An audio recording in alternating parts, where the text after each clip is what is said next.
Hello, my name is Katie Dibble, and I decided to do my change project on boosting student achievement and growth on PA Keystone exams.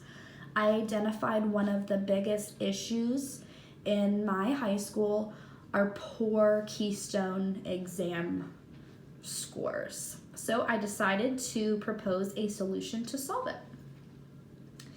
First, I want to start off with a little bit of background. The Keystone State exams are implemented into Pennsylvania schools each year to measure proficiency in various subjects, such as literature, algebra, and biology. Each year, Titusville High School receives a building score based on Keystone testing. The score reveals how our students performed on the Pennsylvania statewide assessment. For example, the higher the building score, the better our student achievement on the exam. The score is also factored into teacher evaluations. If the building score is on the lower end of the spectrum, it has the ability to hinder the overall teaching performance rating. You can also find some more information on the Pennsylvania Keystone Exams website, which will bring you to their homepage. It will show you which tests are included. It also gives you some resources, getting ready for 2019, accommodations, and other materials that might be necessary. Moving on, this just gives you a little bit of information regarding Titusville High School. Obviously, we are located in Titusville, Pennsylvania, within Venango County. Approximately 548 students are enrolled in grades 9th through 12th. You can see a picture of our building over here. And I have also included a link to the Go Rockets website. This is our district website. You can see all of our schools are listed over here, and some more information can be found over the district information tab, such as some of the buildings and grounds, the history, and things of that nature. In addition, I have also included a link to Titusville Fast Facts, which is given by the U.S. News. It gives an overview.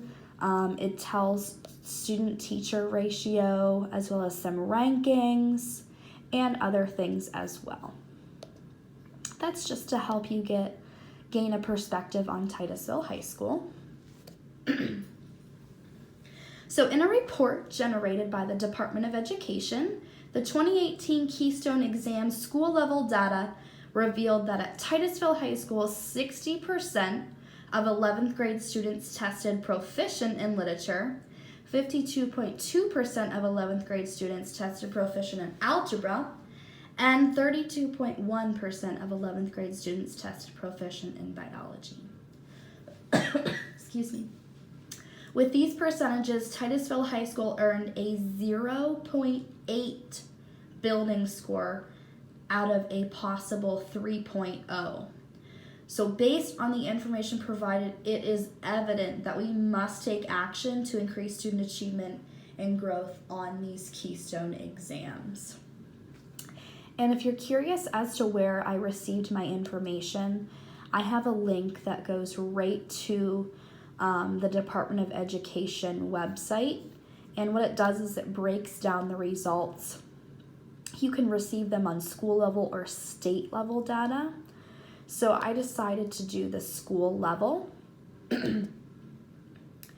And this is helpful because it takes every school and breaks it down into county. So I would be looking for Venango County,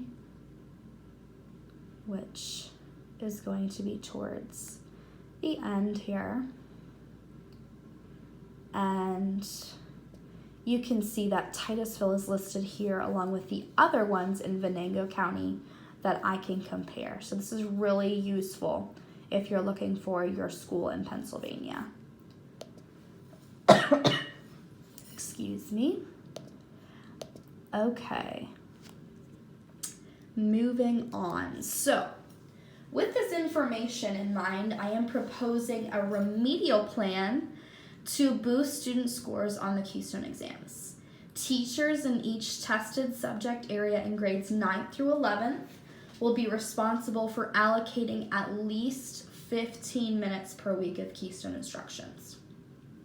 Teachers will be responsible for not only implementing the instruction, but also going over any answers so students can recognize areas of improvement. In an effort to avoid overwhelming both teachers and students with Keystone materials, only one subject area will be covered per week. Due to scheduling, not every student has a teacher in a tested area. For example, chemistry is not a tested area like biology. However, a student might not be taking a biology class that year, but is still required to take the biology Keystone. Excuse me. So to ensure all students are receiving the proper preparation, all science teachers will be required to administer Keystone biology practice. Likewise, all English teachers will be required to prepare students for the literature portion of the Keystones, just as all math teachers will be required to prepare students for the algebra portion of the Keystones. Each teacher will only be responsible for implementing Keystone instruction 1 day per month. So in the scheme of things, it's really not that hindering to our teachers. Teachers will have the entire week to choose which day they would like to implement their remediation, so as not to completely interrupt their regular teaching schedule. However, teachers are welcome to incorporate more practice during their assigned week as they see fit. Each subject area will be on a rotation throughout the weeks during the month, and I have a subject area rotation schedule on the next slide. Excuse me. So as you can see here, all English teachers in grades 9th through 11th will be responsible for taking the first week of each month. All math teachers, grades 9th through 11, will be responsible for taking the second week of the month, while all science teachers in 9th through 11th grade will be responsible for covering the third week of the month. I do want to note that the fourth week is optional and based upon teacher discretion as they see fit. So teachers must implement Keystone practice items that students would actually see on Keystone exams. For instance, what kinds of multiple choice questions they might encounter in constructed response items. This is just to ensure students are exposed to the types of questions and terminology found on the exams. For example, Titusville High School already has Keystone prep books for each area, so we need to actually start utilizing and incorporating the practices in these books for student use. In addition, teachers should also utilize the Keystone released items on the Keystone Exams official website, and this is extremely useful. I have provided a link to it to show you some of the benefits that it provides. When it opens, you'll see that these items have been released for our benefit. So this is the literature one, but these are actual questions that the students are going to encounter. And the really nice thing is it tells you the the answer and how many questions they're likely to see in each section. So this is super, super beneficial, and it also gives sample construction response answers as well. Excuse me. So this is a really valuable website for our teachers. Going back in. Okay. Also, the Keystone released items are also helpful because they use the terminology as well. So the students are exposed to that. It is at the teacher's discretion as to which items will be covered and in which order. So if a teacher feels a need to cover something first, he or she can definitely do that.